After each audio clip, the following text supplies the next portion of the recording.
entre os avanços que eu considero na Constituinte, foi garantir o direito da empregada doméstica, que há 100 anos vem lutando para que possa ser reconhecida enquanto profissional e ter o seu direito garantido. Enfocamos a questão da aposentadoria da dona de casa, e o direito também dela poder contribuir para poder um dia ser aposentada. Eu acho que é um direito que essa mulher, que também trabalha, e trabalha muito, ter um dia a sua aposentadoria. Se nós estamos pensando nesse momento nos direitos humanos e nos direitos individuais e coletivos, seria a maneira mais completa era essa consignação no texto constitucional, tanto do direito da mãe presidiária, como do direito dessa criança que nasceu nessas condições tão adversas. A questão da maternidade dos 120 dias.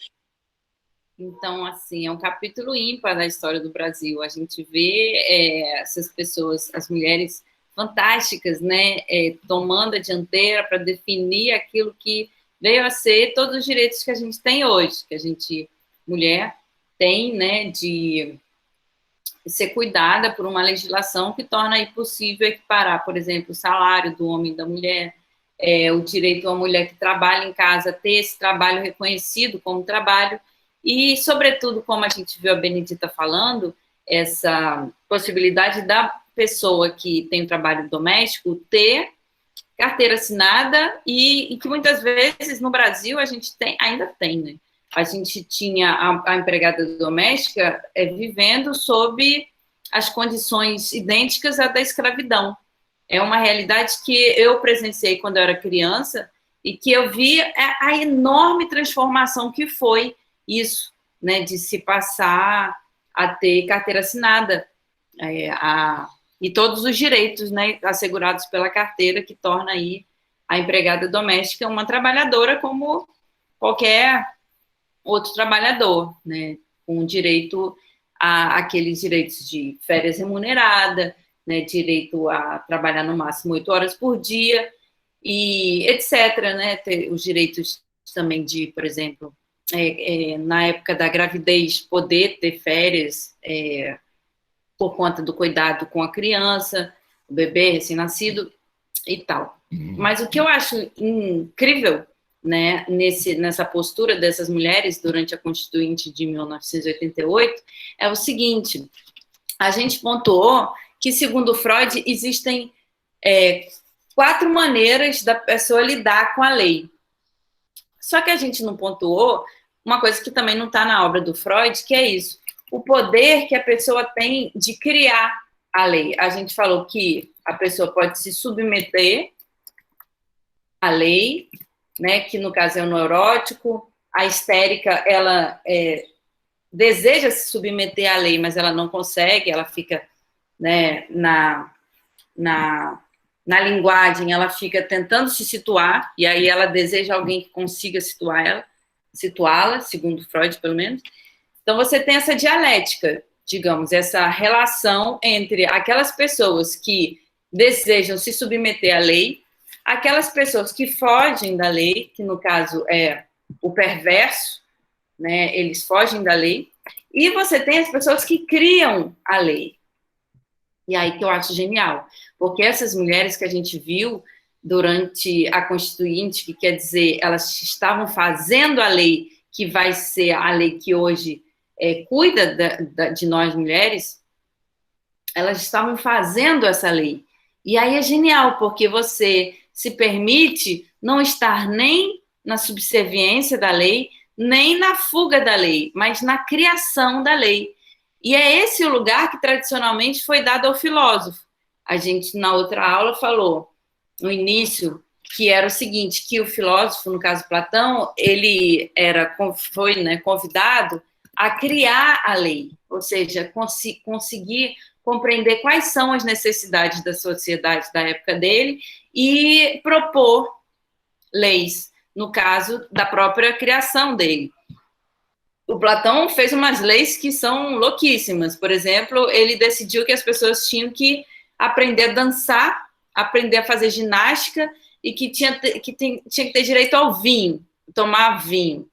Então, hoje a gente pode falar, poxa, que lei, né? Imagina no Brasil, a pessoa tem direito a tomar vinho, a pessoa tem direito a dançar e a fazer ginástica. Ia ser, com certeza, um país que, assim, talvez a gente ia colocar na lei o que cada brasileiro talvez já traga um certo poder ser, que é um poder ser de acordo com a dança. Eu acho, pelo menos. Não sei se vocês gostam de dançar. Eu gosto.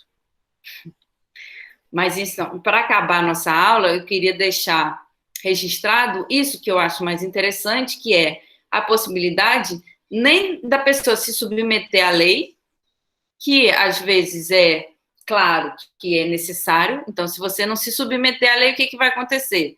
Mais cedo ou mais tarde, você vai ser preso. É claro, se você faz uma coisa contra a lei e tem uma Constituição, ou você muda essa Constituição, o que você não vai, no caso que a gente tem no Brasil, a gente não tem pessoas com capacidade de alterar a lei antes de fazer os crimes que eles estão fazendo.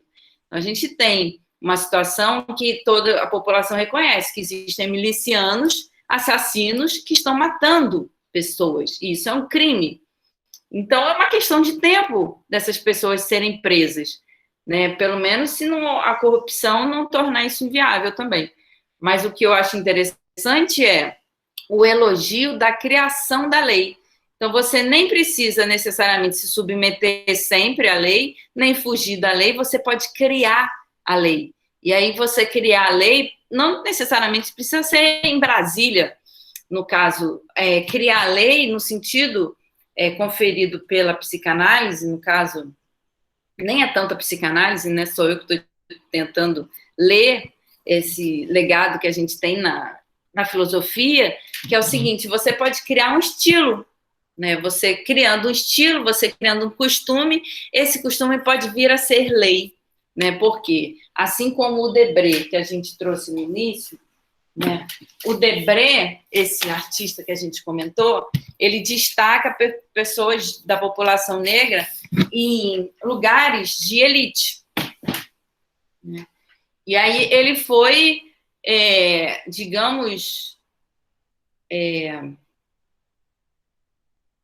desconsiderado por isso, né? As pessoas que eram racistas não quiseram aceitar a obra dele, mas ele inventou um estilo. Por isso que hoje ele é tão importante, porque a gente pode encontrar ali não apenas a realidade de 1830 e a realidade da população negra e a população indígena como espelhada numa nobreza, numa dignidade, mas também o estilo do artista. E aí esse estilo seria uma forma de você criar a lei, na medida em que os artistas que vêm depois dele, eles se veem na obrigação de tomar a obra dele como uma lei, ou um estilo que modificou um modo de pensamento, um modo de costume da época. Então, hoje a gente vai ficando por aqui. Eu agradeço de coração a participação, né,